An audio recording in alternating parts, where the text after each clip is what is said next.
Dr. Sheep here. Welcome back to another TGIF Talks, episode 106, 106, 107, and the last TGIF Talks on the main channel.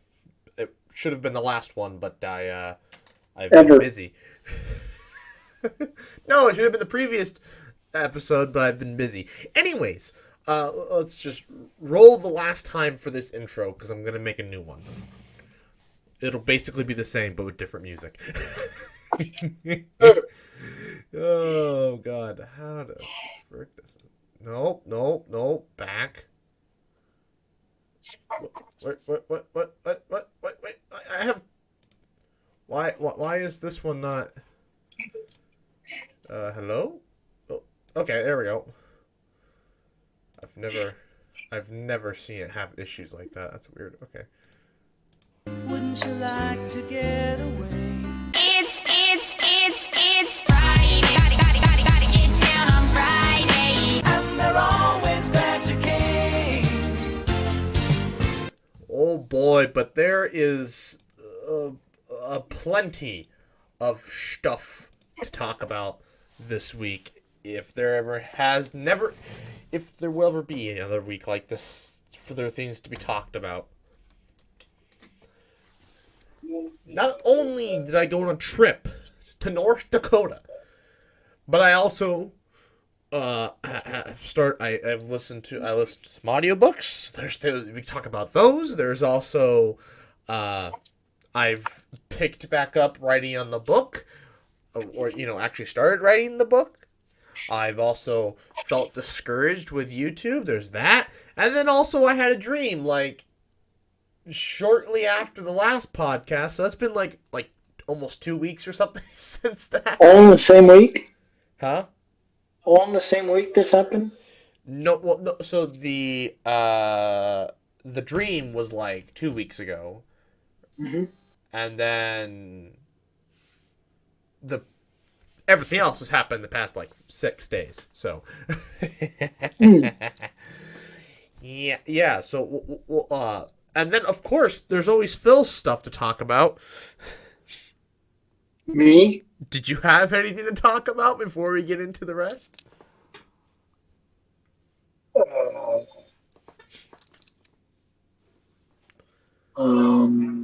Maybe? Maybe. That's better than usual. No. One.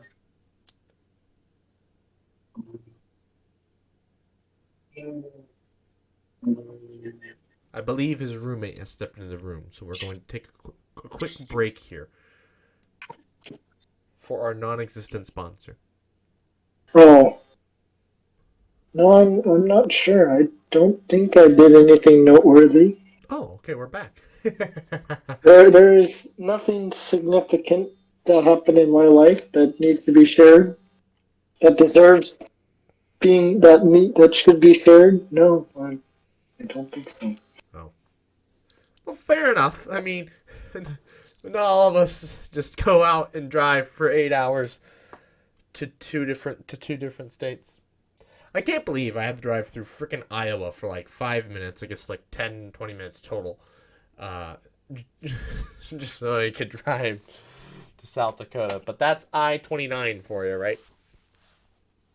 I-29. Yeah, you take Highway 77 to I-29. So I did not have to drive through Iowa for 2 hours. Instead, I drove. Anyway, first things first. I had a dream. That really threw me off. So, to start off with, I'm in Hawaii, right? Yeah. But I'm at the bottom of my parents' driveway. So imagine where my parents' house and the driveway and the highway, but that's in Hawaii. Why it's in Hawaii? Why do I know that it's in Hawaii? Because someone mentioned, I mentioned to myself, we're on an island, we can't get away, blah, blah, I have no idea. Anyways, I'm standing next to my truck on the passenger side, and then on the driver's side, there's another car with some guy, and there's other people. I don't never see the people. I think you can hear them, but there are other people elsewhere around. Yeah. And we hear this hum, like propellers from an airplane. And we look, and I see the guy climb on top of his car. I climb, and I'm like, what is he looking at? So I climb on top of mine, and all these planes fly overhead. Propeller prop style airplanes. But I should have known it was a dream. But in the moment, I forgot it was a dream. I straight up thought this was real life, and the plane and the wings of the airplanes flapped almost like hummingbirds or whatever, or like dragonflies. Yeah. So I should have known that it wasn't a dream, but in the time, I did not know. Mm-hmm. Anyways, somebody's like, "Oh, it's the Russians. They're gonna drop the bomb or bombs," and I'm like, "What?" But anyways, there's like hundreds of these planes, and they fly over. And then the guy turns around, and he's looking towards the south. So away from my parents' place, looking over the hill on top of the car. I look over there, and there's just one big prop-style plane. And it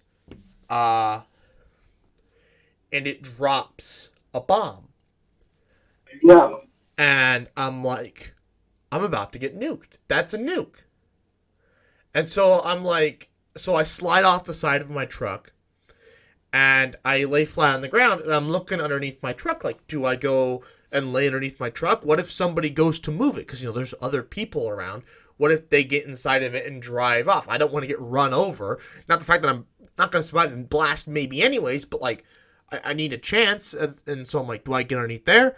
And then I look over in the creek, because there's a creek at the bottom of our driveway. I'm like, do I go and lay down in the creek or whatever? I say, screw it. I get up and I start running. And there are, some dreams where you run and you just can't get anywhere. No. I got about halfway up the driveway, and then everything went white-black. So, the bomb went off. Yeah. And everything's black now. Mm-hmm. And I thought I was dead. Because this whole time, this is how I died. I'm going to die. I got nuked. I'm dead. I'm going to die. Yeah. And so I'm in this void. I'm like, am I dead? I still couldn't figure out. I still had no idea it was a dream. And I'm like, this has to be a dream. I cannot be dead. And so I'm feeling around, and it's weird. I can, I know my hands are moving, and I know my fingers are moving, but I can't feel anything. I can go to touch my leg, but I can't feel, I know I touched my leg, but I can't feel anything. I even slap myself, because, you should be able to feel pain or whatever. You can't feel pain in a dream or whatever. Or, maybe that will wake me up or whatever. No. I slapped myself. I know I slapped myself, but there's no pain. I didn't even feel it. It's just my hand just went.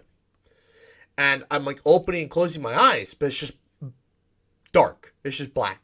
Close, open, just dark. And I'm panicking. I'm I start to scream, no, no, no. And I wonder if anybody in the apartment heard me. But I'm screaming, no, no, no. But there's nothing coming out. I can feel my lips moving, but there's no sound. Everything's in my head. And I'm just freaking out. And somehow I do manage to wake up. But in that moment, I thought I was dead. Mm. And for crazier context, my alarm went off at 6:30.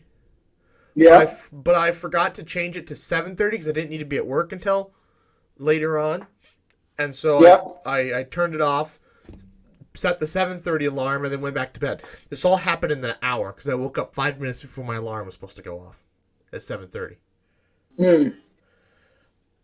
I thought I died. Yeah. I've never had a dream. Usually, I've had a dream where I've I was going to die, but like as soon as the knife went into my stomach, I woke up, or like right as it touched my stomach, I woke up. I didn't Yeah. actually die, but in this dream, I died. It's like Yeah.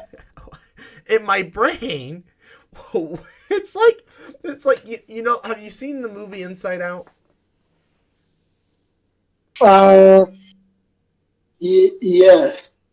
So That's the one how there's all these different emotions that have like their own thing. yes, Yeah. Like they're all the emotions are their own character.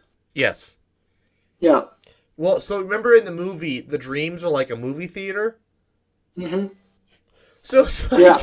my brain was writing the plot to this movie, and then I die, and it's like, oh, now what? Like, I wonder, like, how long was my brain gonna keep me in this perpetual state of just the void? Uh, yeah, I am curious. Like, if your alarm never went off and you died, Or, like, well, no, and I hadn't woken. My alarm didn't go off. I woke myself up. oh, But you woke up 5 minutes before your alarm. yeah, had I So if you had, woken, how long yeah, was my brain just like been stuck in this "you're dead" state? you're dead, Just and then your alarm goes off, and you're like, what? What's going on? Is this the afterlife? The afterlife is work? Damn, my well, life no, is I hell. woke up and my eyes were adjusting and I saw my kitchen table, and I just went, "Oh, thank God." I was like, never been so relieved to see my kitchen table. But gosh, I have you ever died in a dream? Oh, yeah. But but like, do you usually wake up when you die, or I wake up whenever the incident occurs, yeah. but never like you remained dead No, and no. asleep? And somebody was like, "Are you sure it wasn't like sleep paralysis or something, or like sleep apnea?" And I googled it. Sleep apnea, you aren't able to, but you're awake. I wasn't awake. I was still asleep. Hmm. You have to be conscious. I was not conscious. I was asleep. So it wasn't Yeah. sleep paralysis, and I mean it could have been sleep apnea, but but it's not it's not the it's not the same. And so it threw me off. Like, what what happened? I and so Uh-huh. so in that moment, that's what my brain straight up thinks happens when we die. My subconscious could have put me in heaven. I could have been sent to hell. I could have become a ghost. A variety of things. But my Hmm. subconscious picked what the water ball I think said what death's like. He says death is just a void, just a black void. You and your Yeah. thoughts. You Hmm. know, and or actually he just wants nothing. I don't think not even your thoughts, but that's so incomprehensible. But this afterlife is one of the worst. Is you're just there with your thoughts. Yeah. There is nothing. There's no concept of time. There's just you and your thoughts. And Uh-huh. that why my brain picked that scenario of death, I'll never know. But Yeah. that's terrifying. It was terrifying. And hope to God that there is a God, because no way. I'm not doing that. Yeah. So I don't know what that was. And the fact that it happened all within like an hour. I got up, turned my alarm off, reset it, fell back asleep. And in that time, I managed to fall into light sleep, deep sleep, and then REM. And not just any REM, but nightmare REM. Like, it was a dream that turned into a nightmare. I guess it's, I don't know if it wasn't it could have been a night terror if I was screaming, but usually I don't think people remember night terrors, so. Yeah. What a fun time, right? Anyways, on the other topic of not death, I was in Minnesota. I was in North Dakota, and then and I was also in Minnesota. And well, that was a fun experience. Do you have any questions for me? Nope. No questions. um. Well.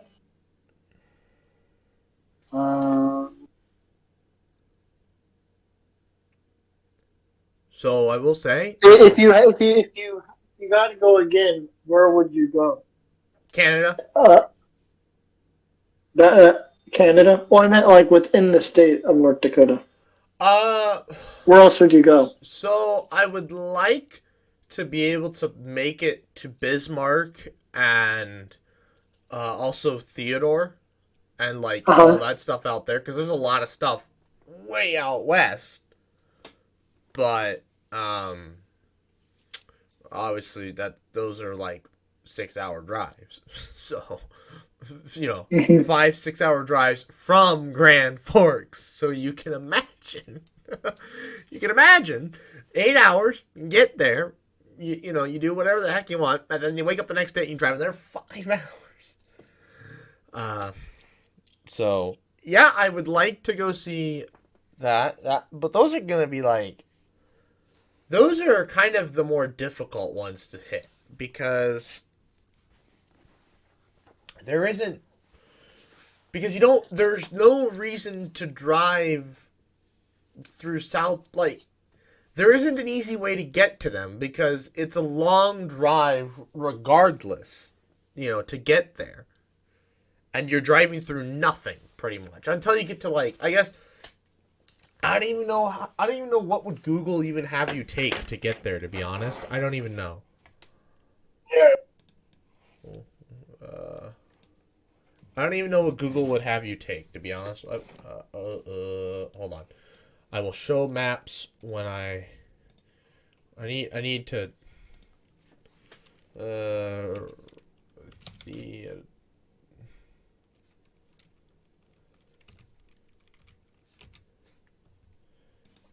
Theodore Roosevelt National Park. Directions. Home. Interesting. Okay. So, yep, it has you take, there's a few ways. You could, oh man. Oh, all right. This is the trip. Wow, it does these scenic route. So there's 3 different paths. And yeah. I think you'll like, so the shortest one, which is 11 hours, 18 minutes, is you take Highway 77 up to I-29. You take I-29 up to Summit, North Dakota, upon which you get off on Highway 12. Take that up to Gorton, and you'll take that onto County Road 37 up to County Road 10 in the middle of nowhere. So kind of like how we got to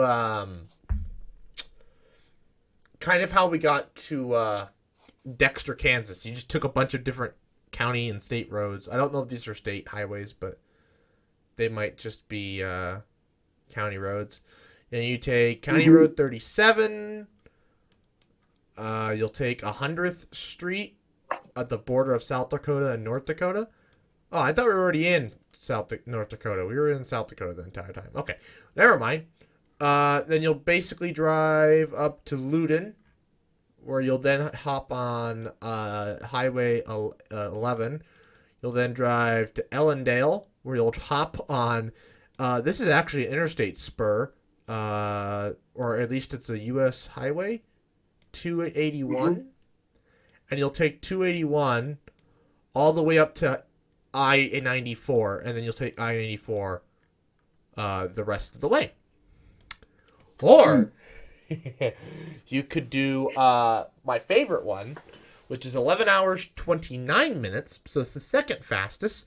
You'll take I-80 out to Grand Island. You'll take Grand Island, and then you'll take Highway 2 all the way to Thetford. And then you'll get on Highway 83, which is the one that takes you up to Valentine. So I think that's the one we took when we first went when we went out there with Kyle. You'll take that all the way up to White River, South Dakota. You'll take No, we took Highway 2 to South Dakota. No. When we went to Valentine. When did we go to Valentine? At that night, one remember? time. Yeah. The first time that we went out there to try to go look at the stars, yeah. Yeah. And then we found Mullen. Yeah. Yeah. So anyways, you take 3 all the way up to 44, and you'll take 44 all the way to 73. You'll drive right past Badlands National Park, so you might as well stop. Like straight up right past it. You'll take 73 pretty much up to, looks like the North Dakota, South Dakota border, which you'll hop on 12. Take 12 to 22. Take 22 up to New England. Turn on 21. And then turn on to 86. And 86 will take you back to I-94. And then the slowest option, which is 11 hours and 32 minutes, you take... I'll take highway... So you take 14th Street up to West Raymond Road, because Agnew's closed. I'd assume it'd have you take Agnew instead of West Raymond Road, but maybe it'd still have you take West Raymond. Hard to say. Anyways, you'll take Raymond Road up to 79. You'll take Highway 79 over to Highway 66, which I'm kind of shocked to have you take Highway 66. You take that over to Highway 16? 15.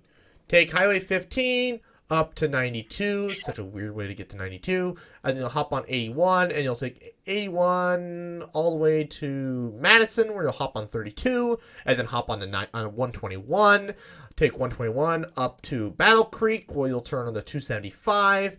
And 275 will pretty much take you up to O'Neill. You'll hop on 280. Oh, you're still on 281. Nope, you'll hop on 281. You'll take 281 all the way to up to Spencer, where you'll hop on 12, and then you'll hop on 11 at Butt. I'm assuming it's a boot. But, Butt's funnier. And then you'll drive across the border into 11, which will turn to 43, which will turn to 18. And you'll take 18 all the way up to Gregory, where you'll turn on to 47. Good God, this is such a windy path.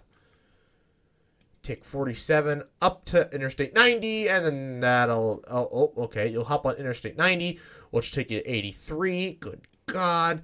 And then you'll take that to Pierre, South Dakota. So you'll go to the South Dakota capital. So it's like, that would be a fun one. You could check out the capital of South Dakota. So, And then, gosh, it's such a small town. It's non-existent. And then hop on Highway 34. And then that meets up with the second route that goes through Valentine. And then it's the same path back up to Theodore. So 2 different paths. We're talking minutes off your drive time in either case. I will say the third option, which is the slowest option, is the least amount of miles. 706 versus the Mullen one, which is 717. And then the one that takes the least amount of time, but actually takes the most amount of mileage, is 741 miles. So there's that. Anyways, so I went up to Grand Forks, and I will so if I were to go again, I would drive up to Grand Forks, stay with them, and then I'd convince them to go out to Bismarck and then Theodore Roosevelt. We'll probably have to spend the night there, I'd assume. And then drive back. And then the next day, I'd like to go up to Canada. But he says next time... Oh, burp. Rondo says next time we'll try Canada and we'll also go to Minnesota. And while we're in Canada, we'll drive up to not quite Winnipeg. We're going to stop because even though Winnipeg looks really close to the border, it's still a long drive. But you stop and it's like 2 hours from the border. So it's like 3 hours from Grand Forks, 3.5. But we'll stop in Morris, which is the closest that I can really bother to look. Tim Hortons. Well, we'll stop and get coffee. He wants to drive all the way up to Winnipeg to watch a hockey game. Yeah. So that would so the hockey game would satisfy your conditions. Mm-hmm. And actually, I think Winnipeg's probably the capital of Manitoba, I would assume. So Yeah. I would cross off Canadian Providence as well. Yeah, I go to, what is there, 6 of them, 8 of them? There's not very many. Because there's just a bunch of territories as well. Yeah.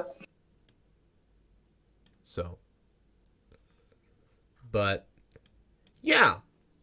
Anyways.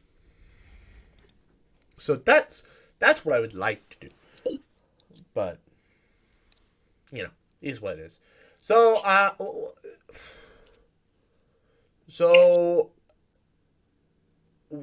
guess I've already told you what we did, but I'll tell the fans. Oh, actually, you know what? They can watch the vlog. Screw off. Go check out the new vlog channel. That vlog will be up next week. So go check it out. There should also be a re-upload of the Nevada vlog up this week as well. So, with the new intro. Anyways, so driving 8 hours, it actually wasn't that bad. Yeah. So the first drive up, I stopped twice. I don't remember where I stopped the first time, but I stopped to pee. That might have been in Fargo, to be honest. And then was it in South Dakota? I don't remember. No, it was not in Fargo. Gosh, it was in South Dakota somewhere. I don't know where in South Dakota. But I stopped somewhere in South Dakota to pee. Probably Brookings or something. Anyways, and then I drove for a while, and then I stopped and got gas in Watertown, where I then also got coffee for the second time that morning. I already had coffee that I had bought the day before that I drank that morning, and then I drank another coffee. Not that I ever really needed it. I mean, I guess it's hard to say whether I did or didn't, since I did drink it and I didn't have any issues. But it's possible. But I stopped in Watertown, and then I drove nonstop all the way up to Grand Forks after that. Which, wow, that was, yeah. Then on the way back, I stopped 4 damn times. Yeah. After my adventure in Minnesota. So basically, on the way back, I decided, like, during the trip, I was like, I want a map from every state that I've been to. I've got vintage Nebraska maps, so I will get an actual up-to-date Nebraska map at some point. I just, have to go to the gas station and get one, or a hotel, or as you suggested, go to AAA, which we'll get into that. Anyways, so I stopped at a visitor center in North Dakota over there. I grabbed a North Dakota map, so I have a North Dakota map. So I was like, okay, well, this was after we'd already been to Minnesota once, and so we weren't going to go back to get a map. And so I was like, well, it shouldn't be that hard. I'll just drive over to Minnesota, get gas in East Fargo, and I'll grab a map at that gas station. They did not have one. They're like, go to the Cabela's.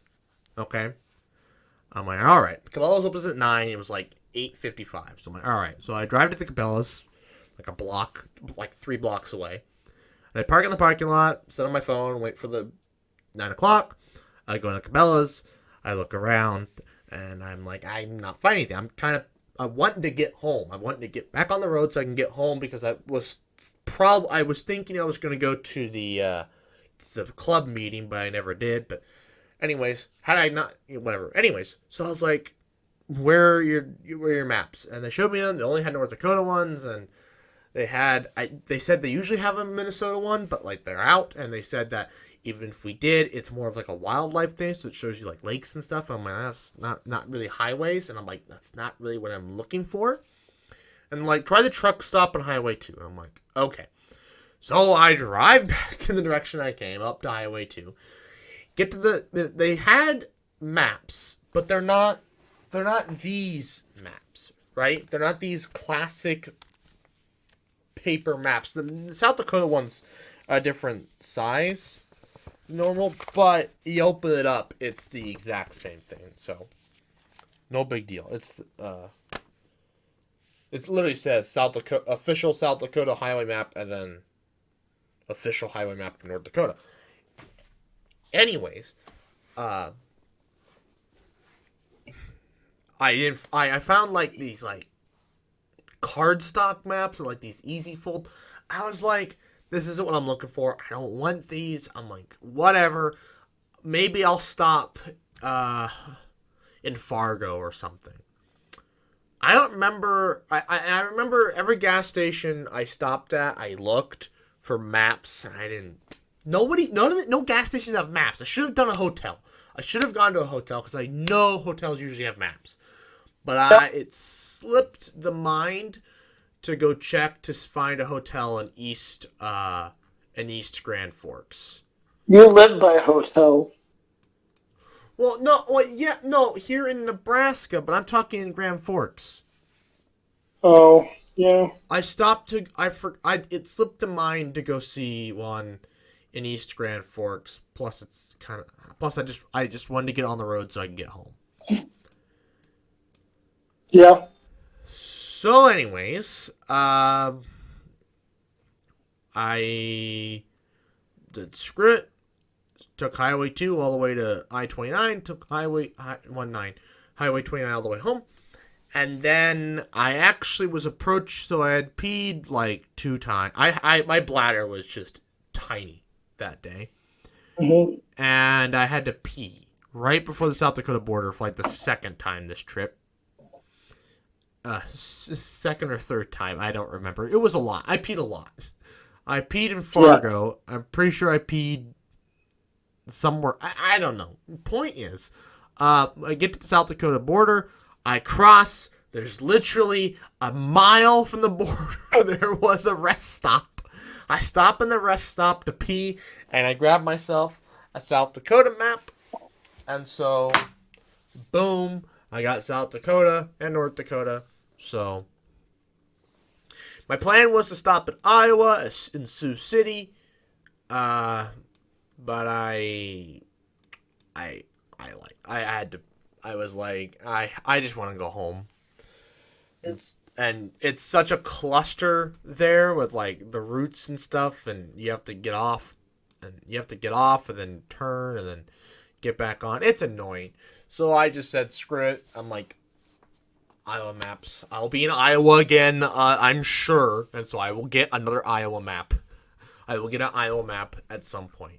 And Nebraska, of course, pretty easy. Kansas, I'm sure I'll be in Kansas again. I'm sure pretty much every state that I've been to thus far, I will be in again at some point. Either A, to get to another state, or B, just to visit it.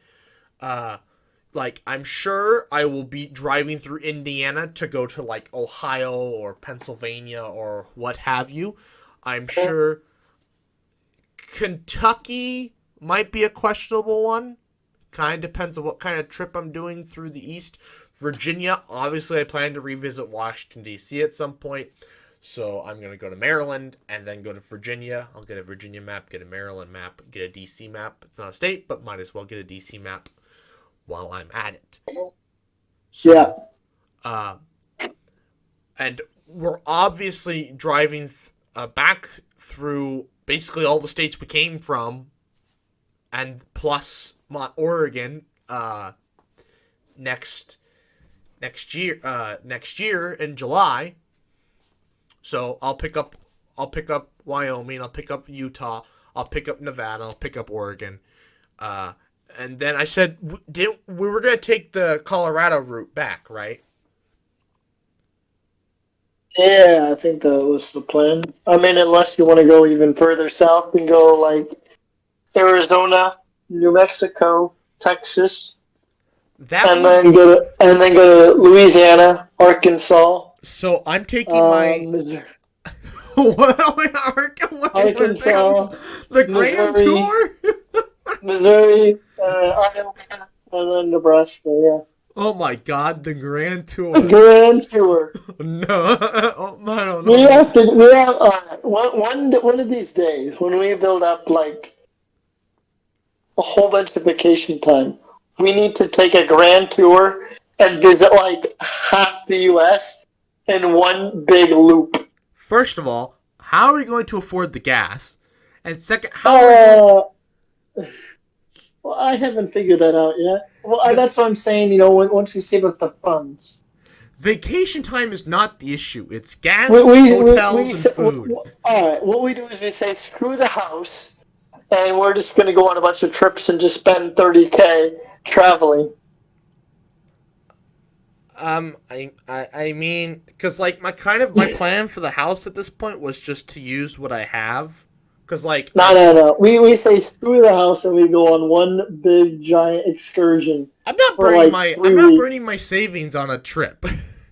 Why not? Because it's not like you, where you're going to accumulate these savings in the future.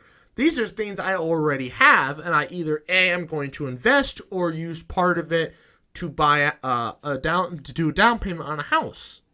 You don't need a house. Just rent. No. But I mean, we could go south. I just won't get a Colorado map. I mean, I'd be willing to knock off, I guess, 4 more states for myself. 3 more. Have you put your money in the market yet, or are you still holding off? I'm still holding off. I mean, let's be honest here. My guy's gonna call me and be like, "It's time," Oh, but you don't know when he's gonna call you? I mean, I can pay attention to the news and kind of guess. Oh. And I can tell you, Q4 is gonna be pretty. Oh, we're in Q4. Q1 is gonna be pretty rough. So. When is Q4? Now. Oh, so the market's gonna tank? I would assume so. We're headed for a recession. Oh. And so when do you expect the market to tank? Either before the end of the year or shortly after the year starts. Really? It's just gonna tank? Like a really good time to invest? I don't know if it's gonna tank, but we'll probably see a hit. I wouldn't. The issue is I can't imagine tech stocks taking a tank. Because like we saw in COVID, tech stocks were unfazed by COVID. And the following recession. Tech stocks were unfazed. Heck, they grew faster than normal. But conventional stuff tanked. I don't know. I can't say what's going to happen. There's also talks that China will invade Taiwan by the end of the year. Which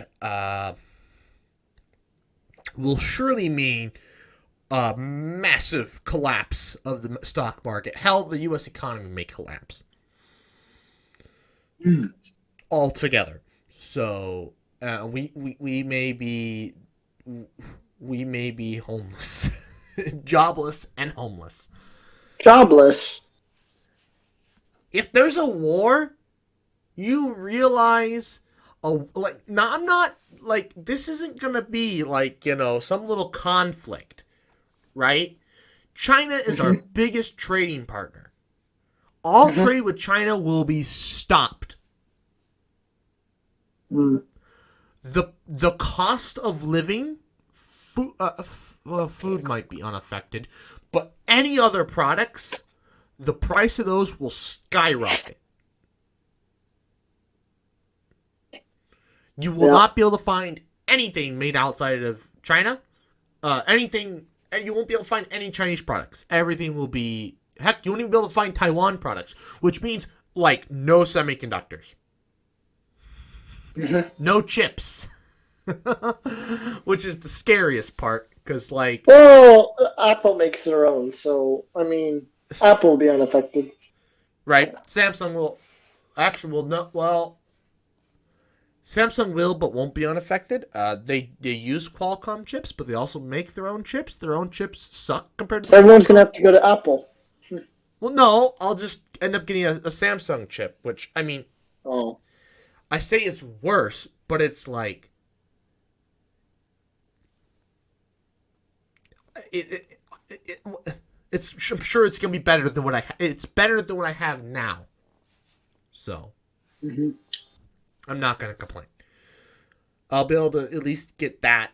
Maybe. Unless China blocks off the whole Korean peninsula. Anyways. No. It's going to be rough. So. But who knows? Maybe China won't. But I mean, they said, the U.S. intelligence said the same thing about Russia and Ukraine. And look what happened. So. Yeah. You never know. You never know. And I hope to God they're wrong. But I don't even know how that war would like that. I don't even know how a war like that will even work. Because China, is right there. Like the distance from China.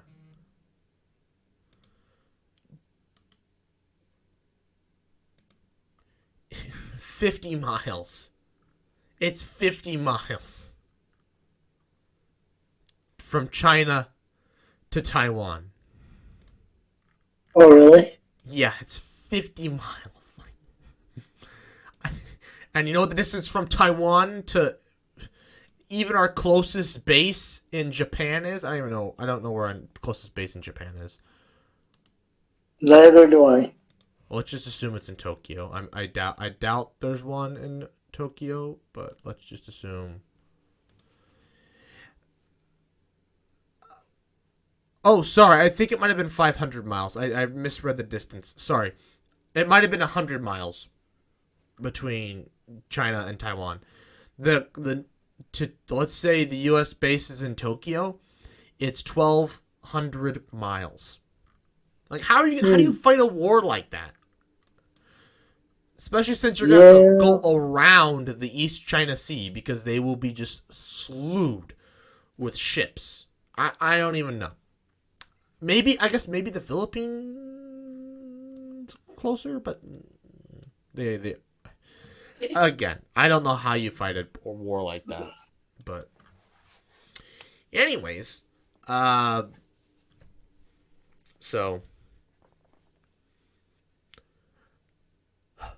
I don't know how we got onto this, but the trip was so back to the drive though. 8 hours by yourself through probably what could be the most boring drive of your entire life.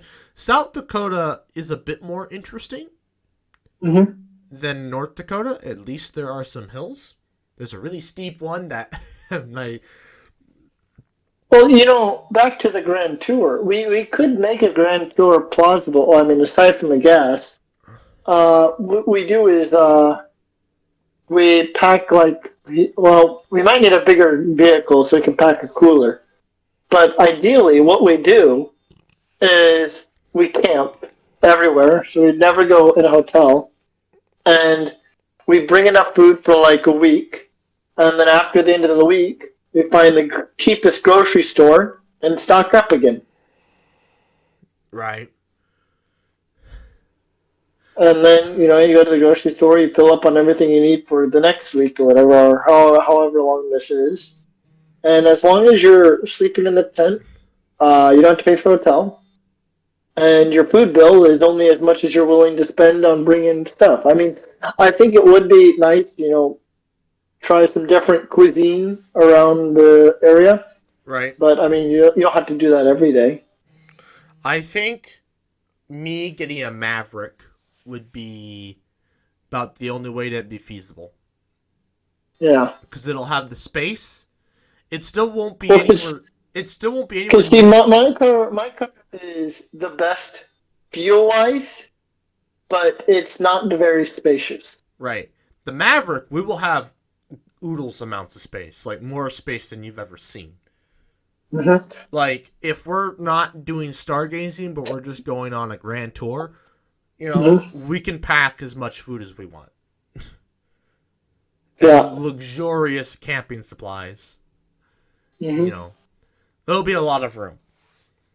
But, I mean, it's better gas mileage than my truck gets. Mm-hmm.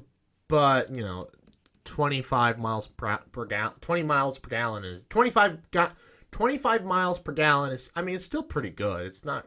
That's decent, yeah. Yeah, for as much space as we're gonna get, that's pretty good. I'd say so.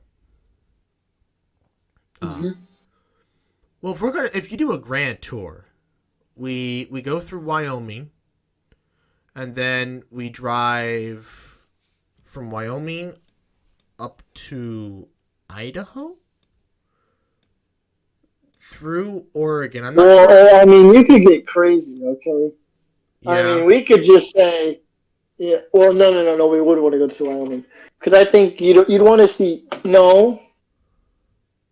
because Yellowstone should be its own trip because there's just too much to do at Yellowstone is a trip of itself. You could spend several days at Yellowstone. So here's what we could do for a grand tour. We take I-80 instead of taking I-80 through Wyoming, we get off on I-76. Well, no, I was saying we take I-29, we go up to South Dakota, North Dakota, go over to Montana, Idaho, Washington, go south to Oregon, California, and then we take, I'm sure there's interstates that go all the way down to California, all the way down to Arizona, New Mexico, Texas. And then we take Texas to Louisiana, and then we curve up to Arkansas, Missouri, and then Missouri to Iowa to Nebraska. One big circle. That is the grand tour. Oh, God. We're going to drive pretty much the entire stretch of I-5. Well, hell, the day we decide to do the Maine trip, Maine will be a grand tour. Because when you go to Maine, you'll knock off Iowa, Illinois, Indiana, Ohio, Pennsylvania, New York, Vermont, New Hampshire, Maine. And then since all the states are so close together, you got to go south. And so you hit New Hampshire again, Massachusetts. Why not hit Rhode Island in the process? Connecticut. Then you can go to Long Island, New York. And then you're still semi-close to the interstate. You got to hit up New Jersey, Delaware, Maryland. You've already done Pennsylvania. Then you can come down and you can hit Virginia, West Virginia, Kentucky, and then probably Kentucky, Illinois, Missouri back home. Oh my God! Then you make it, and then you make another trip, and then another trip will be to go to Florida, which will be, you go down to Oklahoma, Arkansas, Mississippi, Alabama, Georgia, Florida. Come up to South Carolina, North Carolina, Tennessee, and back home. So, do you want to? I mean, you could in theory do one big trip that knocks out the whole East Coast, but I think it's better to break it up into several. Yeah. specifically because you got national parks you got to see while you're out there. Like, Right. there's a lot of national parks, and so you So can't just be knocking off states and skipping over the national parks and then have to so go back. so would you rather drop off a bunch of states or drive through Canada for a while? So you're saying Maine, and then what? Go up to Quebec? No, no, no, no, no, no, no, no. There are 3 paths to get to Moscow, Maine. And I don't know why. I'm assuming so Google's got Oh, does one of them go from Minnesota to Ontario? what? No. What? No. No. Michigan to Toronto. Oh, you go that way. So what you do is you take so in Chicago, you hop on I-94. And you take I-94 up to Michigan, and then you take Michigan into Canada, and you basically scoot your way along the Canadian-U.S. border while remaining in Canada the entire time. And then you basically cross back over at the Canada Maine border. So you cross out like 8 states.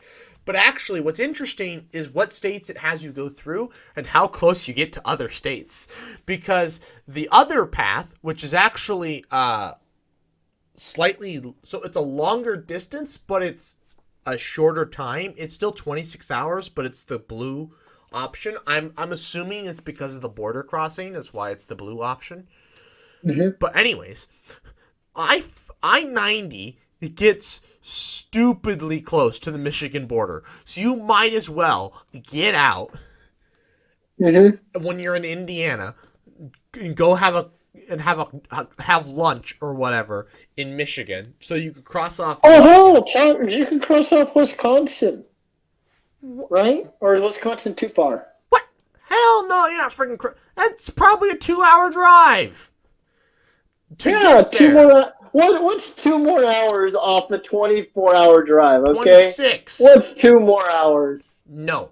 Anyways. What is 2 more hours? No. That's 2 hours to get there, plus the hour you have to spend there, plus 2 hours back. What's 5 more hours? 5 more hours. That's a whole day.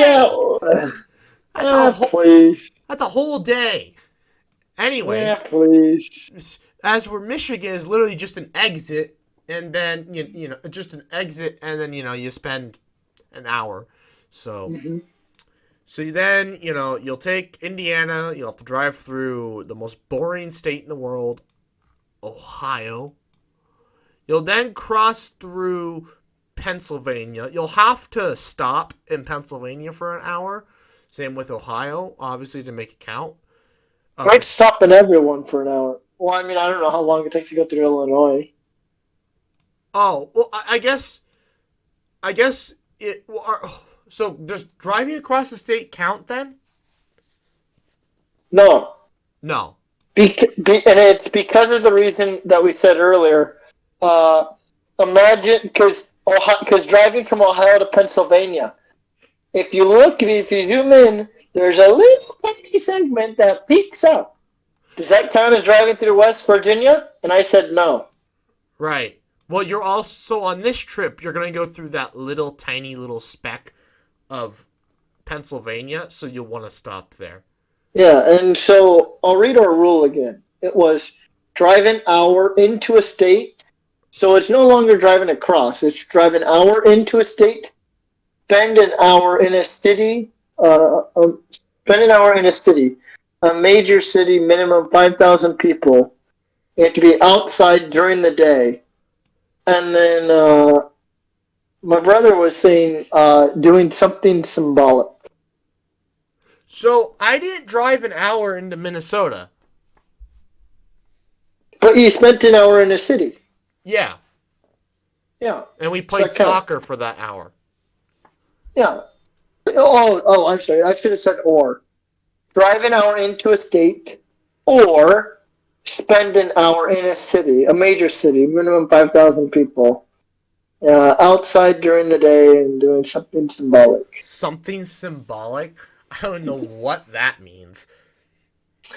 Well, basically, it's you can't just say You're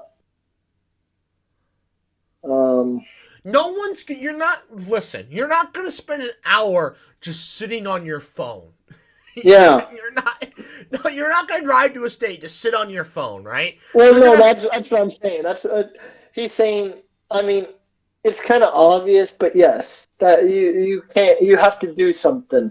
like lunch. Well, Like, I mean, I or guess like have lunch in a park, go on a hike around this, or go around the city and visit shops around the city. yeah. Or Although, admire the differences between this state and all the others. well, Minnesota looked shockingly similar to North Dakota. Well, you didn't go very far into Minnesota, too. I did not. I was literally On the other side of the river. the furthest I went in was when I went to get gas. Yeah. Otherwise, I crossed over. We literally stood on the bank of the river. Mm-hmm. And, so I've got my picture of Minnesota, which is the part of the river, so. Mm-hmm. But Yeah, that was the requirement. Because something like, because I don't like driving across is hard to justify. Which is why I was just like, yeah, just say drive an hour in, because if you drove an hour in, you spent a solid amount of time there. an hour into Minnesota from North Dakota will look exactly the same. I don't know if that's the Missouri River Valley at that point at where we are. I think it's I think it's part of the Red River Valley. It's so flat and open. Oh, drive 8 hours across Nebraska and it's the same. Well, see, but that's because you're still in the. That's because because it follows the valley. This is literally driving across it an hour, and you're still not out of it. It's wide. The Platte's long, but it's not a very wide valley. You can see from one end to the other. You can't, in some parts of this, you can't see from one end to the other. Yeah. We drove from driving from Fargo to Grand Forks, nothing changes. There's no change. We drove an hour to a lake. Nothing. We drove an hour and a half to Devil's Lake. Nothing changed except a lake showed up. There was no difference. Yeah. And that's an hour and a half. So in Minnesota, you're going to have to drive a long ways. I still think it counts. I spent an hour in the state, and then I also walked around a Cabela's for the first time ever. Yeah. I also got gas. I walked around a few gas stations. I got turned around, and we drove through it a few other times too. But those were we never got out of the car. But this time we got out. We were in a. I want to say it's a state recreation area. It wasn't quite a state park, but it was a state recreation area. Whatever the heck that means. And we got out. We went to the river. I threw rocks into the river. Like you do. He posted on on his story of $10 and I'll push him in. Yeah. And then we played soccer. I was very out of shape and very out of breath. I biffed a lot of balls.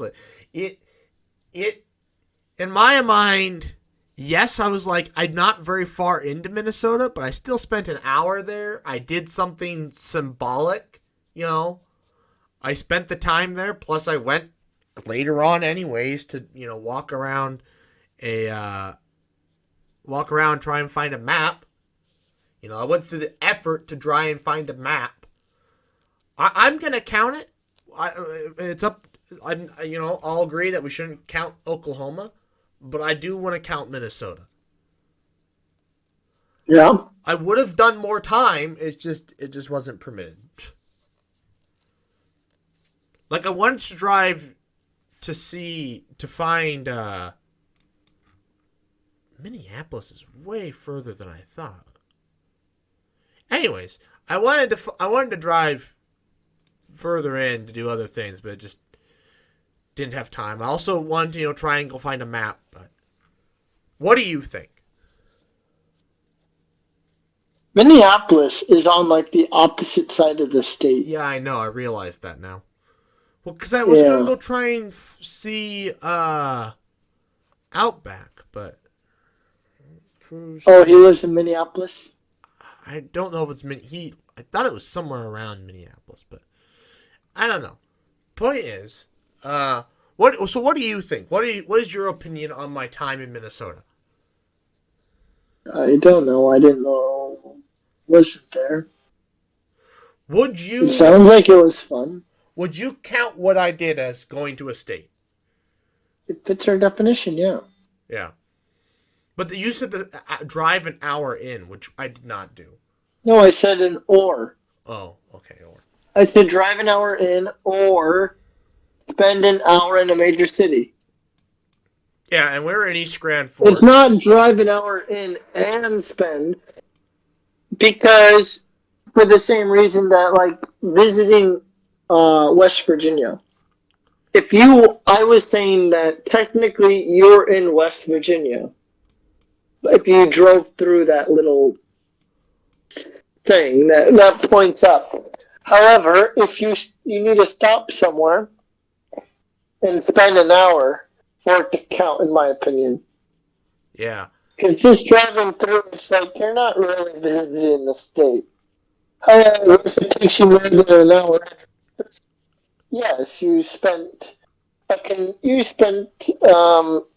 adequate time to consider having visited a part of the state. Yeah, I mean, if we look at that part of West Virginia, there's straight up like a wildlife management area that you could go. I don't know if you can fish, but like, yeah, you could spend it. You can go hike around that for a considerable amount of time, probably. Yeah, sure, you're right on the border, but I mean, it's West Virginia. But, keep in mind a lot of those states on the East Coast. Well, I guess no, there's probably more on the West Coast. Actually, I was just thinking that quite a few of them have national parks. So yeah, so. Plus, the Appalachian Mountains that run through there too. That'd be cool to see. So this puts me tied with Kyle. I was already ahead of Phil, but now I'm definitely ahead of you. I don't know how you've skated by and haven't been to as many states as Kyle and I. Because I haven't been on trips. We, as a family, never took vacations. True. So really, the only states that I've been to are the states my brother has been to. But he also did Camp Kentucky, which added 2 extra states. It's also... And that's it, 2 extra states. Yeah. It's also possible he's been to Illinois. We haven't decided. Because I don't think he's been to Illinois. I'll text him right now. Because if he's been to Illinois, we're tied. But if he hasn't... I don't even know why he would have gone to Illinois. He hasn't done anything that involved in going to Chicago. Yeah. Wait a minute. Where has he been that I haven't been? He's been to Arizona and Florida. Yeah. But am I ahead now? By like a lot then. Because he hasn't been to Kentucky or Indiana. No. We know that. And I've been to literally every other state besides Arizona and Florida. Oh no! It really does come down to Illinois, because if he's been to Illinois, we're still top. Never mind. I was doing my math wrong. Sorry. If he's been to Illinois, we're tied. If he hasn't, I'm Mhm. ahead. So that is the debate. That is the debate. I love how he was like in that chat. He's I like, don't think he's been to Kansas though. "What? Yes, he has. How has he not been to Kansas?" Why would you? What we all? When did we as a group go to Kansas? Well, he never like his. Your parents never went to Kansas for anything with you guys?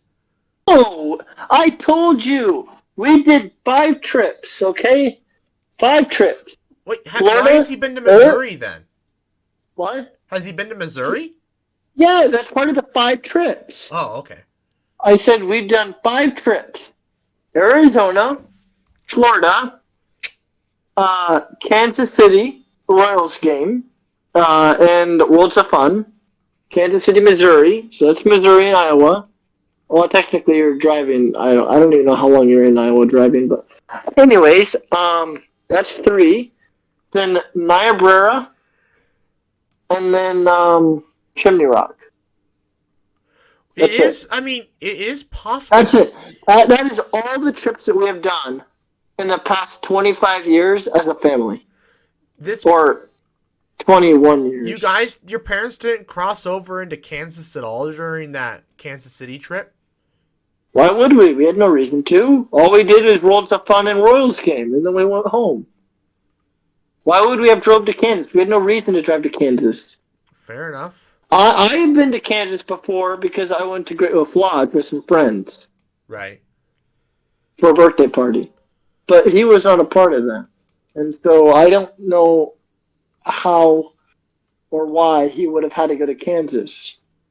I don't. So I'm trying to think of all times I've been to Kansas. There was a fair down in Kansas City, but I don't remember what side of the river it was on. But I know we crossed over, but I can't remember if we spent any significant time in Kansas. Or if we spent any, I can't remember. I'm not even including Missouri. If we spent time in I don't remember if the fair was in Kansas or if it was in the Missouri side. I'm assuming it's probably on the Missouri side because the Kansas side is trash. I know we did cross both sides, but I can't remember if we did anything significant. But I've also been to Manhattan, Kansas twice. So, Yeah. regardless. Plus our trip. Plus, I'm sure I've been to Kansas for other things at some point in my life, probably. But, oh, so he might not have ever been to Kansas. Make sure you ask him that too. Oh, yeah, I did. Yeah, I don't think he ever has. Holy crap. Well, if he's never been to Kansas or Illinois, we were tied before I went up north. Yeah. But he always Might said he have was been. ahead of me. I don't know. I don't know. I don't recall. I don't pay attention to how many states you guys have been to. Well, frick. If he hasn't been to Kansas or Missouri, Jesus, I'm ahead then by a lot. Jesus. Like one state. What? No. If he hasn't been to Missouri or Kansas or Illinois. No, he's sorry, been to not Missouri. Sorry. If he hasn't been to Illinois or Kansas, that still puts me ahead by 3 states? 3? Yes. I thought 2. No, because yes, he has New Mexico and Florida, which I haven't been to. What? He hasn't been to New Mexico. Sorry, I meant Arizona. Sorry. Yes, Yeah. he's been to Florida and Arizona. Yeah. Okay, which cancels out one of my other 2, Indiana and Kentucky. But I've still been to Illinois and Kansas. So, yeah. 2. It's still 2. Sorry, I was thinking. So it's still 2. Yeah. That's not a huge amount. Depends on who you ask. It depends on what states you're missing, right? You know, if let's say you're talking to somebody who's been to all 49 of the lower states, but you've been to all 50, and the only ones they're missing are Alaska and Hawaii, those are kind of hard states to visit. Because you have to fly regardless. I'm sure there's a cruise. I'm sure there's a cruise. You know, living in Nebraska, though, puts us in, like, the best position to visit all the states. Not the best position to visit the most amount of states without doing that much trying, because obviously if you live... Well, yeah, you don't have to drive as far each time to go, because like someone who lived in Maine, they would have to visit almost all the states to do a California trip. Right. So, but, you know, they wouldn't drive to California, though. That's impractical. They're going to fly. We have the option to not fly to California. Well, no, why would they fly if they can visit more states, though? No. They would take a real grand tour. Here's what I'm trying to say, though, right? Somebody living in Connecticut, for example, can cross off a bunch of states without having to go very far at all. But to get to California, they either fly or drive a long, long, long distance. Yeah, the grand tour. Let's say that they're not going, but regardless of the grand tour, somebody in Nebraska, yes, we have to drive further to rack up as many states as somebody who lives in Connecticut. Yeah. But Maine isn't that much further than California for us. It really, I mean, I have to look at it, but it really isn't. You know. So, yes, they have to, but for someone in Maine, though, it's 2 days all the way across the country, which means it's a 4-day drive there and 4 days back. That's 8 days. You know how many states we could do in 8 days from Nebraska? We could easily do Maine. We could go to Maine and come back. Yeah. In 8 days. In 8 days, we can go to Maine and back and then be sitting at home sipping coffee. And we can do it in 4. Go to Maine, come back, be back home sipping coffee while they're just getting to California. It'd be a long drive, though. So it's 26-hour drive to Maine.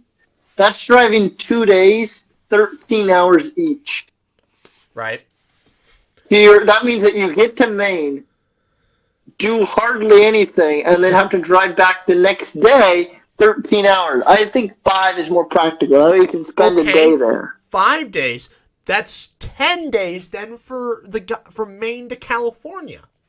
Mm-hmm. Like what? Well, actually 9, because that would be doubling the day you're there. 9 days. Still 5 versus 9. Like, and you're still. It's so. Oh man, you know, we are blessed. I mean, it's so somebody in Connecticut again could hit up a bunch of states like in a weekend, way more than we could in a weekend.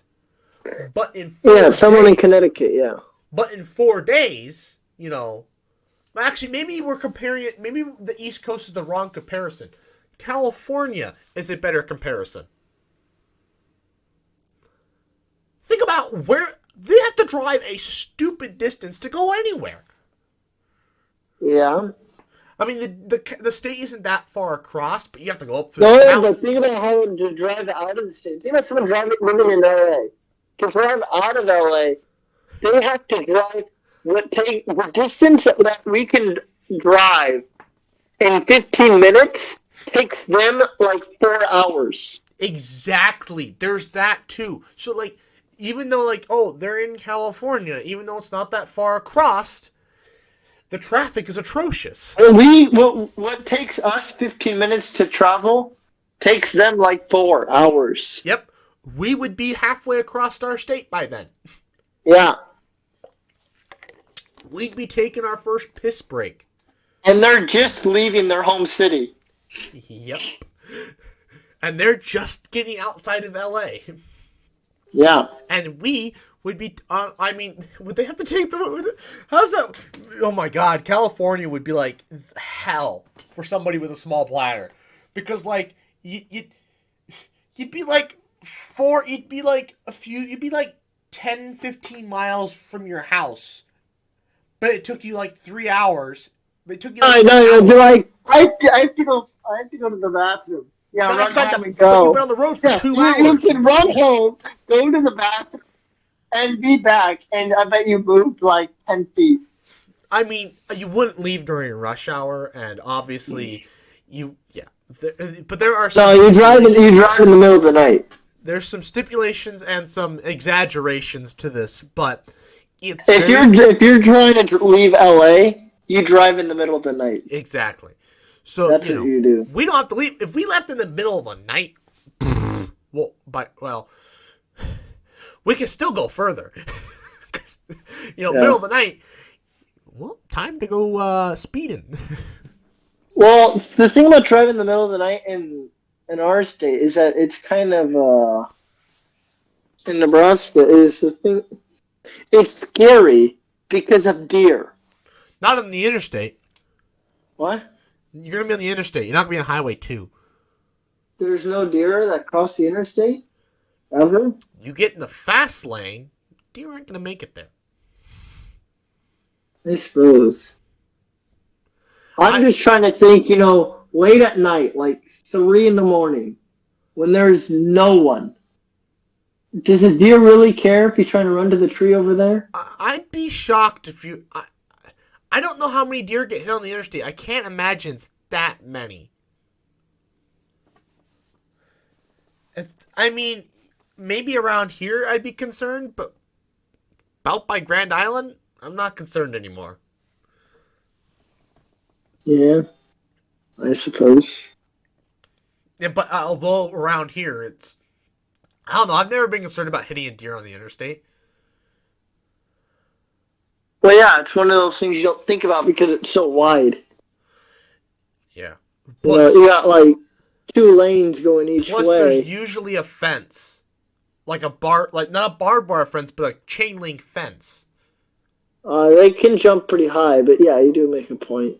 Yeah, deer isn't. I mean, I've watched the deer jump from the bottom of the ditch over the fence in our front yard. What an athlete. Yeah, they can jump from the bottom of the ditch up and over a 3-foot fence. The ditch is like what, another 2 feet, so that's 5 feet? Right. Something like that? What an athlete. Yeah. What an athlete. That's all I have to say there. That deer is an athlete. But, I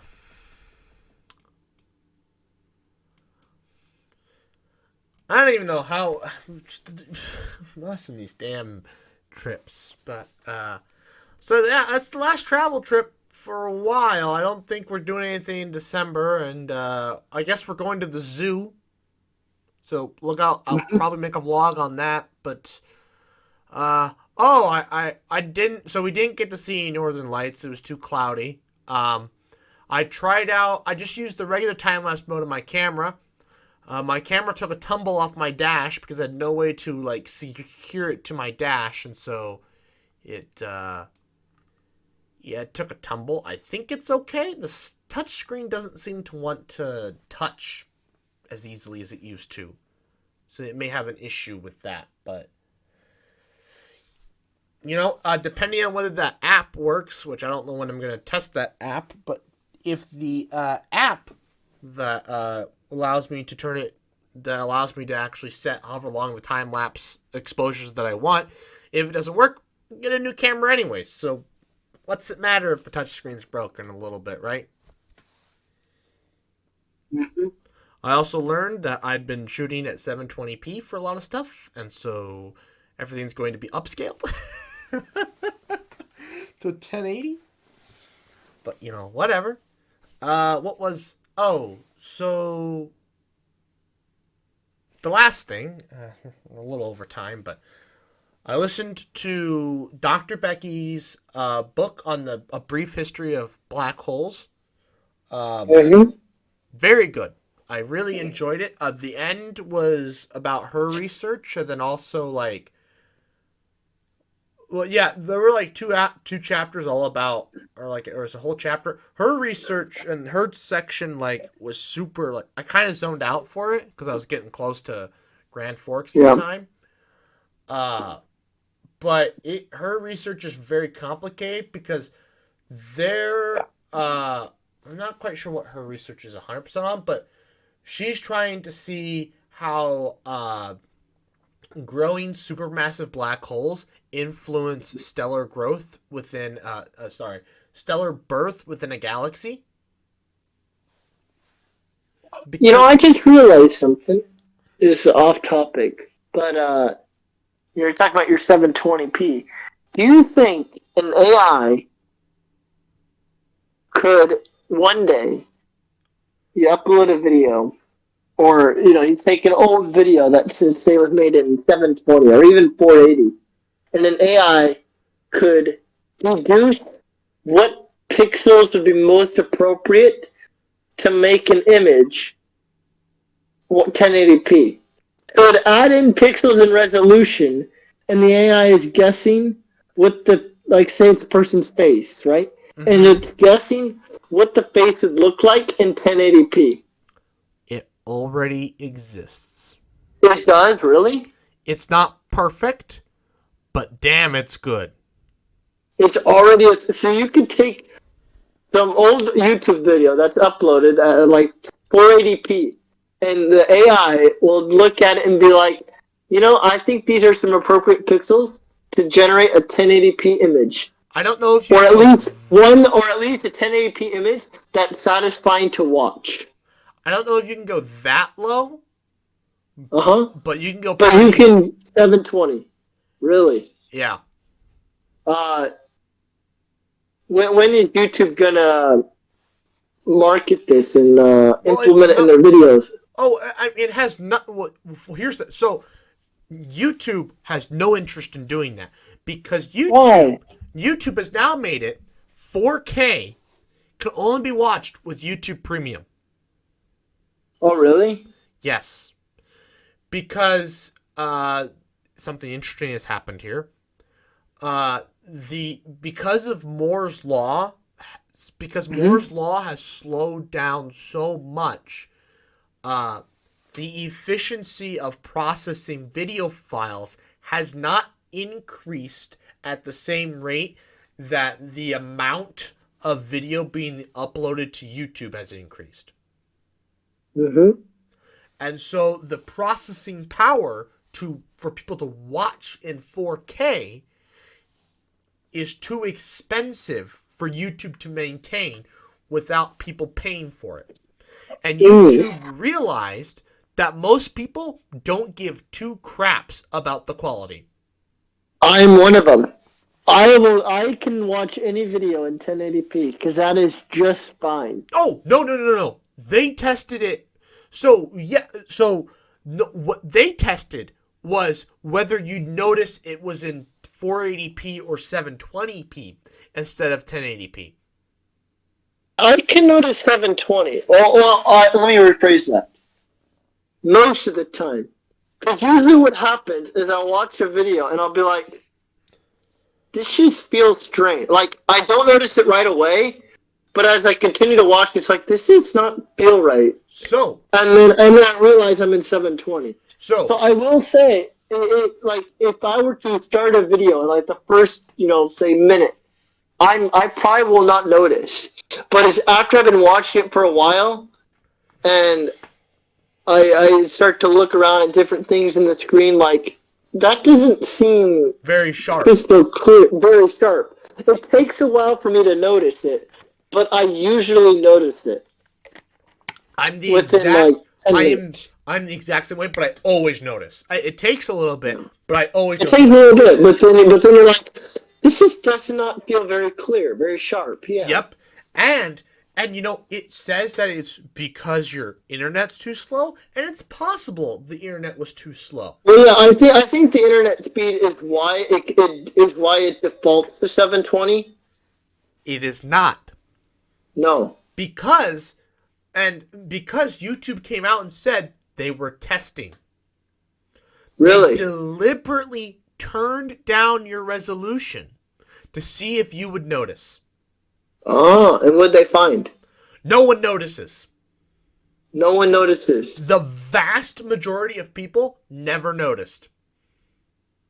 Oh. Heck, they went as far as to say some people, like our grandparents, our parents, couldn't tell the difference between 1080p and 480p. Well, yeah, I do believe. Well, their eyes are also worse, but Well, yeah. it's not even that. Just some people they don't care. They don't even know. They're not paying attention. They have no idea. They don't even know what resolution. Some people don't even know what resolution is, and so they have no idea. And most people are watching on their phone. So the difference between an old crappy phone yet to boot, and so the difference between 1080p or 720p and 480p. They don't know. I will say 480p and 1080p is night and day. Oh yes, I can notice. That is night and day because a person's face is not clear. You can make out where the eye is, but you cannot make out the shape. It's blurry. So Linus said on one of his videos that he bets that some people's parents they couldn't. His parents could tell because they're a bit more tech savvy, but he's like his wife's parents, not a clue. Really? They'd have no idea. 1080p and 480. It just seems like your vision has to be very bad, or you're just completely oblivious to what you're looking at. They're oblivious. It's all kind of, it's just whatever. They just assume it is the way it is. They don't even probably know they can change the resolution. That's crazy. And so YouTube deduced that they can charge for 4K video. Yeah. Well, yeah. I will say, because like I said earlier, 1080p is sufficient enough. I don't need it. Like, I don't think I need anything sharper than that because 1080p is sharp enough. Well, you don't have a display to watch it anyways. I don't even think I've seen the difference between 1080p and 2K because they have like that 2160 or whatever. Have you ever watched on a 4K TV before? I don't have any 4K displays. Yeah, so That's the problem. That's the thing, right? Because you can click on it, but it's like none of my screens can display in 4K, so it's like, what is it trying to do? Right. So. Well, no, I take that back. I've technically seen a 4K image at Best Buy or Costco because they're TVs. But I have not seen them side by side because they don't do that. Right. They don't show like, here's a 1080p video that you probably have at home, and here's which is what they should do, honestly. I mean, if they want to market 4K as being this super spectacular thing, they need to have a 1080p video of the same picture side by side so people can see. Yeah. So, and they can, but I bet the reason why they don't is because there's not that big of a difference, and so people are like, why the hell do I need to get a 4K TV? Yep. No one can and the thing is, because if they see it side by side and they see it, there's no difference. There's like, why should I buy it? But if they know that, if the marketing people know that, they're going to show just the 4K. So people are like, wow, this seems really good. I don't think my TV is as good. No, it is that good. So YouTube deduced that if people can't tell the difference between 1080p and 720p, They can't tell the difference between 1080p and 4K. Yeah, no, I believe that. I don't think I could. I mean, if I right, will they're say, correct. I will say though, if I was watching 4K constantly, like if I had a 4K display and I was watching YouTube constantly, like let's say a month, I bet after a month, I was showed a 1K. I bet it'd take a bit, but I bet it could be like, this does not feel like what I'm used to. It'd take a while for the brain to recognize what you're looking at. In the same way that, like I said, 1080p and 720, it takes a bit, and then you're like, something just feels different. This does not feel clear, sharp. Well, you will not be watching 4K YouTube probably maybe ever again. Yep. Unless you get and that's fed okay. up. Huh? And that's okay. Unless you get fed up with the ads, or you're over here and I get a 4K TV. Yep. So, what? How did we get on to How did we get on to the A? How did we? Oh, you said it was a random thing. But back to Dr. Becky's book. I said this is a bit off topic, but do you think an AI could? Yeah, and it went down a rabbit hole. And you said yes, and you said that already exists. Yeah. So back to Dr. Becky's book. It was very good. I can lend you my Audible login, and you can listen to it if you'd like. I gotta finish Cosmos first, which is 14 freaking hours. I listened to it to and from work today because I didn't have anything else to listen, because I forgot my MP3 player in my other coat, so I did not listen to music. But I do think I'm gonna try and listen to it not cut up like that, because I didn't even realize we switched over from talking about Venus to talking about Mars. And I was like, wait a minute, when did we bring up Mars? And I realized we're in a different chapter than we were this morning. I didn't even realize it. It happened, so I was like, I guess I need to kind of watch these all at once. I need to listen to it all at once instead of it chopped up into 20-minute segments. But Cosmos is interesting. So there were recordings. So, okay. The best part is, like, a majority of the book, seems anyways, or at least this beginning part, is all narrated by... Does LeVar Burton ring a bell to you? No. Do you remember the show Reading Rainbow? Yeah. It's that guy. Oh, really? So I didn't even realize. So I was like listening to it on the way back from North Dakota, and I'm like, this sounds like the Reading Rainbow guy. I wasn't sure. Actually, I think. Wait, when was? Oh yeah, that was on Amazon Prime, wasn't it? Yeah. Yeah, I think I watched one episode just for nostalgia feels, because I had Amazon Prime, for like 6 months or whatever. Yeah. And their student thing, and then after it timed out, I just never bothered to get it again because I haven't. I don't really go on. Well, yeah, because you have it, and I don't go on Amazon, but like once every 3 months or whatever. Right. So I didn't know it. I was like, because like I recognized all the names, but like the one lady, but I think the one lady is Carl Sagan's wife, I think, or maybe, I don't know. Like it was Neil deGrasse Tyson. I recognized all the names. But and I was like, is this the other guy that's on there? I'm like, who is this? Because like because they had Seth MacFarlane on there. Yeah. And I'm like, I know who Seth MacFarlane is. And I was like, who is this guy? He sounds like the Reading Rainbow guy. So I went and looked today, and I'm like, LeVar Burton. That sounds familiar.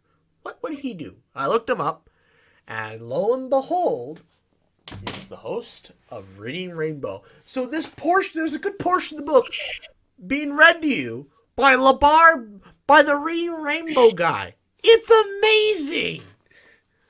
Yeah. It's my child. It's like, Reading Rainbow was like I mean, yes, they talked about books and stuff or whatever, but there are parts of the show where they talked about like science and stuff, or sciencey type things, and talked about the world or whatever. And here he is talking, about science and stuff. It's funny because it's all outdated. And Neil deGrasse Tyson said his analysis, because he gave, you go through, a bunch of people talking about how great the original Cosmos show was, and, how timeless it is, blah, blah, blah, blah. And I'm like, timeless. My butt will be timeless. Because Carl didn't focus on, cutting-edge facts. However, Carl did talk about climate change. And a part of that, he's like, we're not sure if the CO2. I could probably, if I worked on it, I could do a Carl Sagan voice, but we can't decide. We have no idea at this time whether we're going to see an increase in global temperatures or a decrease in global temperatures because of the deforestation of the rainforest. Because we go from these dark areas that absorb lots of light to light areas that will reflect light, therefore cooling global temperatures. Only our kids and our grandkids will know. Well, this was 1980. It took him 3 years to write the book, so late 70s, 1980 was when the book came out. And I'm like, well, it is now 40 freaking years later. So,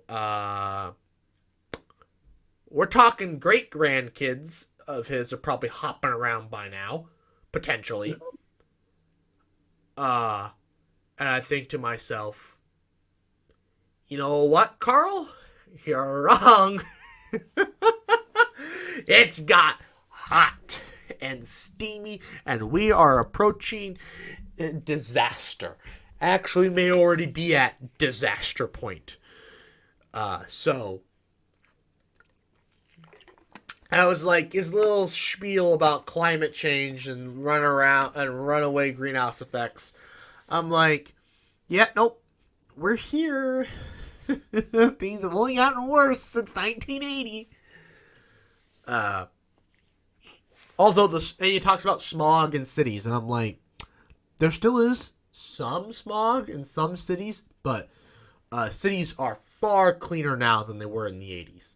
Far, far cleaner. In the U.S. anyways. So, I'm like, a little wrong there. We managed to do that. We managed to clean up cities a bit better, but yeah. Well, the Big Mars one, he was talking about the resolution which this guy was able to see. And well, it's a whole thing. But anyways, so yeah, Dr. Becky's book was very good. No, but she does research on how supermassive black holes influence stellar birth rates in galaxies. Mm-hmm. And there's a new consensus out there. Most galaxies, their black holes are growing. Yeah. The Milky Way is an exception. That our supermassive black hole is not growing. I mean, it is. It does accrete, but not at a large rate, or it's actually shrinking. No. That was the very last chapter where she talks about Hawking radiation, but it does consume matter more. It is getting more massive, but it's not creating an outward pressure, which would cause gas clouds to either heat up or cool off or whatever, which influences stellar growth. Which I think there's research proven that supermassive black holes growing does have a negative impact on stellar growth.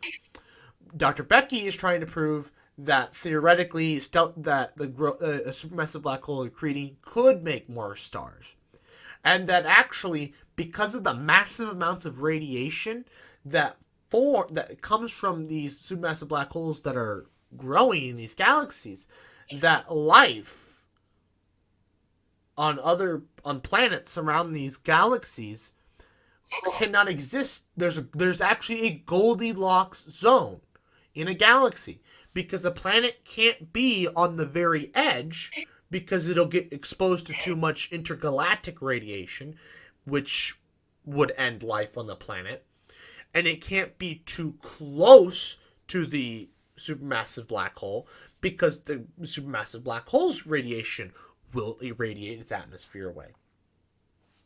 And so there's a happy medium in which we would find life-giving planets. But I would presume it's closer to the edge than the center. Well, look where Earth is. We're closer to the edge than we are to the center, and our black hole isn't even growing very much. Yeah. So you can imagine in a galaxy where a supermassive black hole is very active, it creates lots of matter. Yeah. You might not even find life in that galaxy. Nothing, not intelligent life, anyways. Nothing, that's throwing sticks. You're gonna find microbes. Like that's pretty much a given. But anything beyond that, maybe some basic eukaryotes, maybe, but nothing more complex than that. And if they do exist, they're probably going to exist underneath ice shelves on moons of gas giants. Mm-hmm.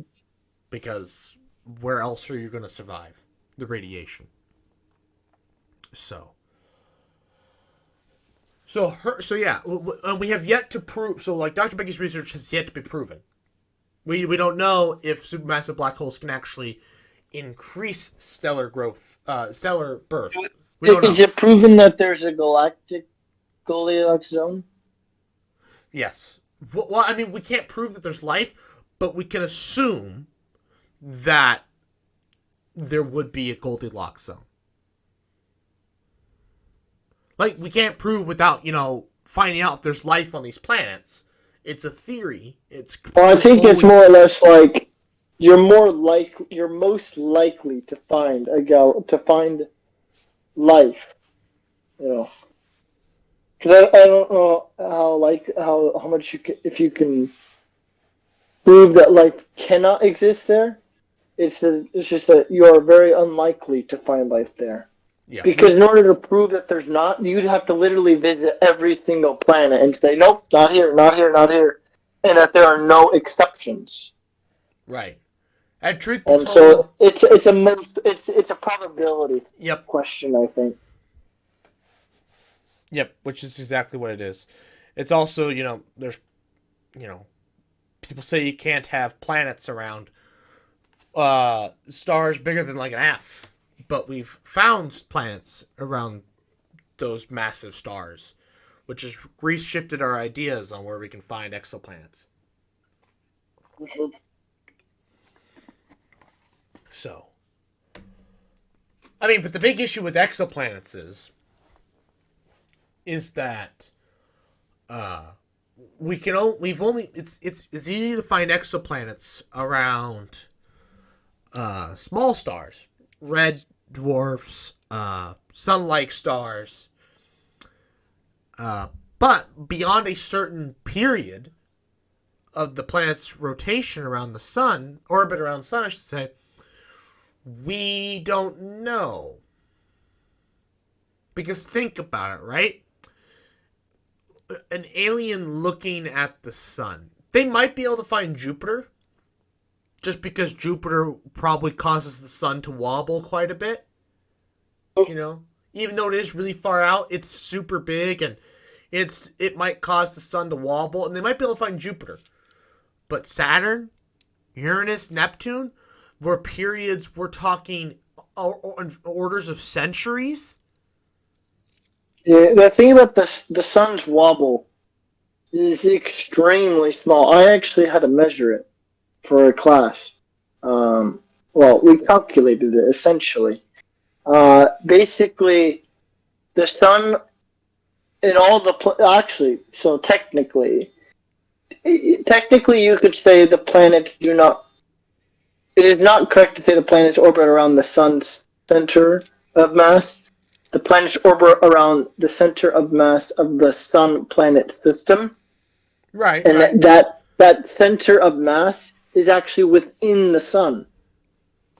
So there is a wobble to the sun, but it is but that center of mass is still within the sun's radius, and so it is not an appreciable amount. Right. I'm sure that we can measure it since we are so close to the sun. However, I don't know how much it is visible to, say, another planet, because the thing is that our sun is not very big or bright, and so we are likely in the dark patch of some other alien civilization's night sky, which is kind of weird to think about, right? Like you go out to west and you see all these stars, but what are the odds that alien civilization teeming with life, with all the hustle and bustle that we experience, is just among the dark patch in our night sky? And Well, I mean, there is no, think about and Kepler. we could easily be that same way to them. We are nothing more than a civilization in another dark patch. Well, think about Kepler, though, right? So Kepler looked at planets that we couldn't see. Oh, red dwarfs, we can't see red dwarfs, but we don't really check around other stars that aren't sun-like or red dwarfs. We just assumed that they didn't live long enough, so there's not even going to be life anyways. There's no point of looking. Yeah. And they would know this.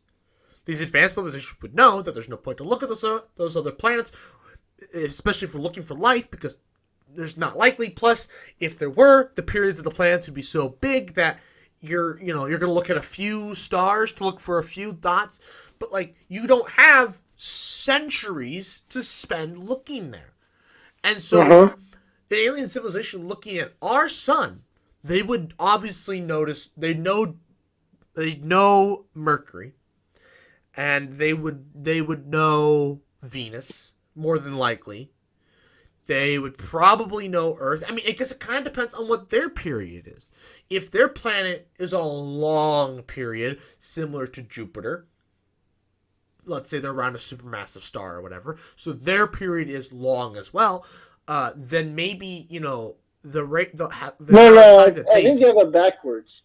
They're more likely to notice the planets further away. No. The planets that are very close to the sun will take up a smaller area of the sun. But... So Mercury will be very tiny. Yes, but those are the ones that we've found because their periods are very small. Because they constantly go in and out around the sun. So we notice these periodic dips that are really small. We see these planets. Oh. And so let's say advanced civilization I see. similar to our own is around a supermassive star. They would have a better chance of discovering Earth-like periods, Mars-like periods, because their period themselves is longer. But if they're on a planet around an M-class star where your period is where a year is 100 days, a fraction of Earth's, it's hard to say, I suggest, because I don't know what life is like on the other planets, so humans live to be 70 years, right? Okay, there's a possibility that you will never see Jupiter ever complete one period in your entire lifetime. But on another... What is a Jupiter orbit? But that's Earth years, right? No, sorry, you'll see Jupiter, because Jupiter... I thought Saturn was 26 years.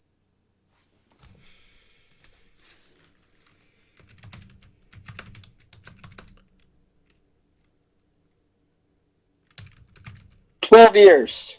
Oh, really? 29 years Yeah. for Saturn. Oh. Yeah.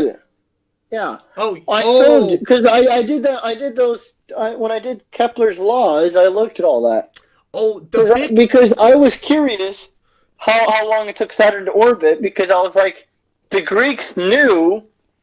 The Greeks had all the data, right?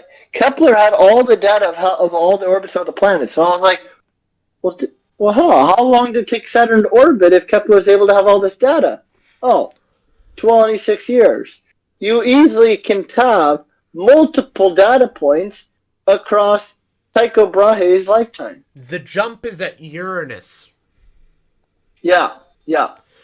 How do you go for? That's 4 times. That's almost 4 times. It's 3 times longer than Saturn. Go from 30 Holy years cow! 84 years? 84 years. Most people, that is one lifetime. For most people. That's most That is women long. don't I'm even- sorry. That is longer than the average for most people. Yeah, I don't think. What's the average lifespan in Japan for Japanese women? I don't know if it is 84. Is it? Maybe. I'm looking.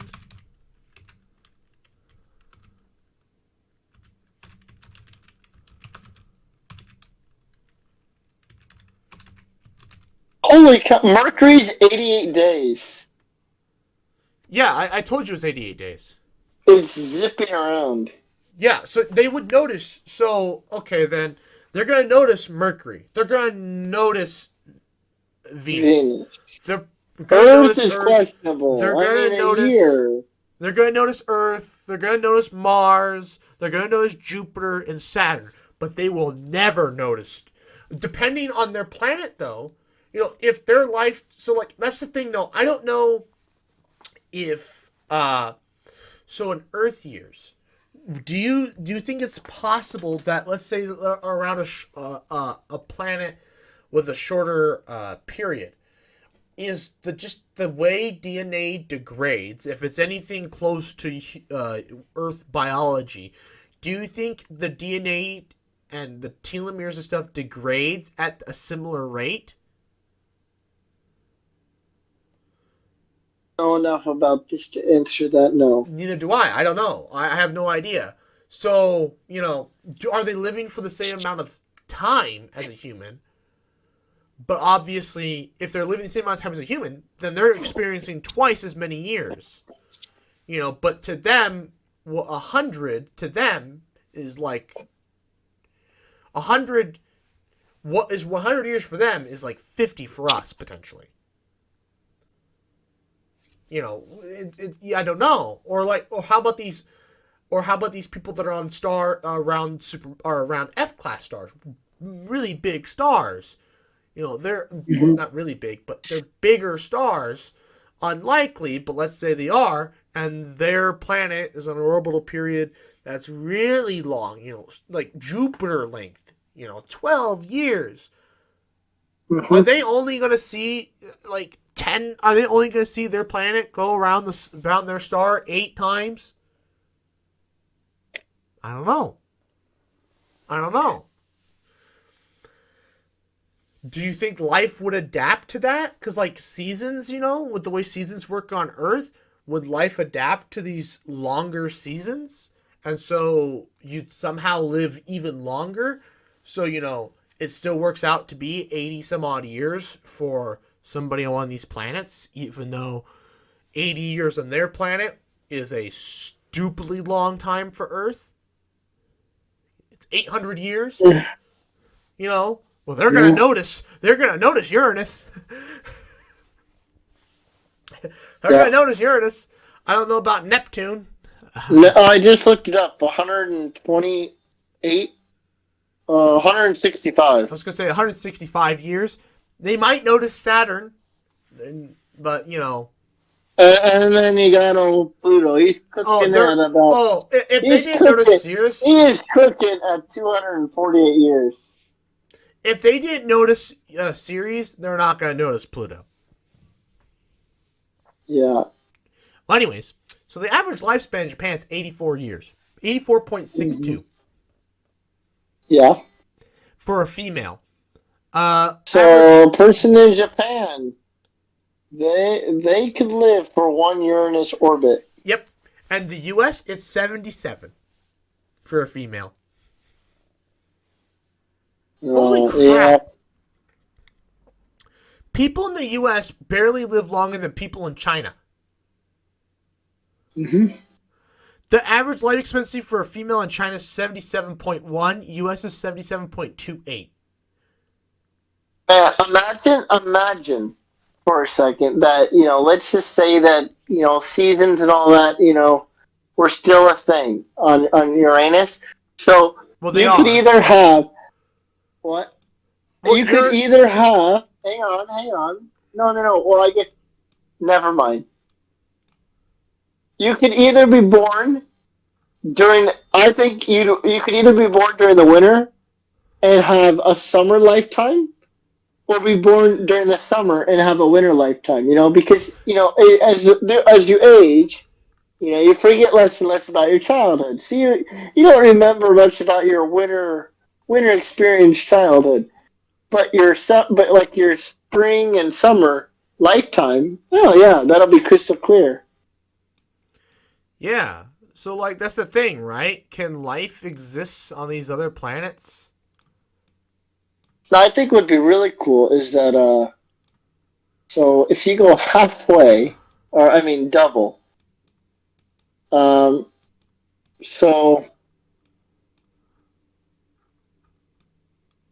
84 times 2 is 106. Holy cow! So Neptune is just about double the distance away.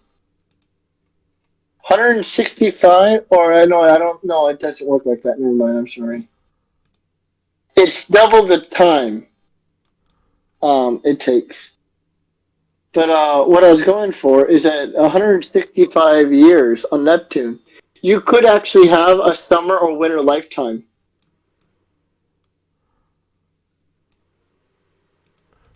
Yeah. Hello? Yeah. You could have a summer lifetime or a winter lifetime.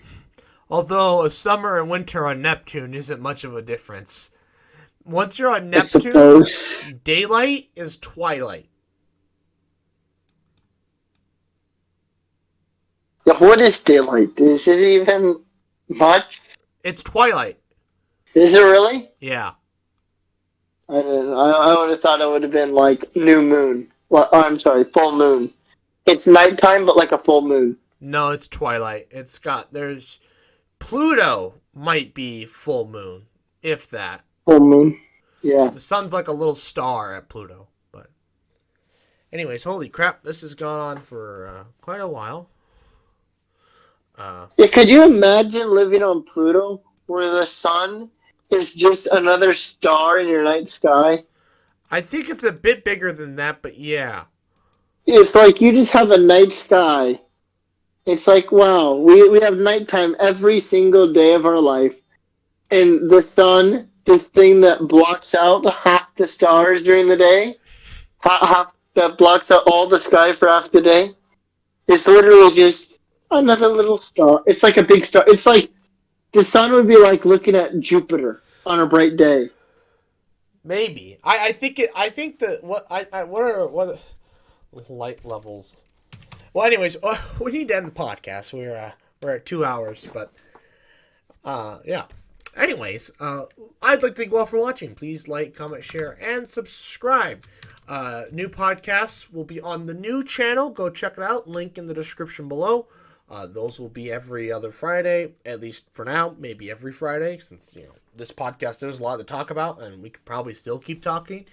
So maybe we'll switch to weekly. That's kind of up to Phil. I don't really care. Anyways, good night.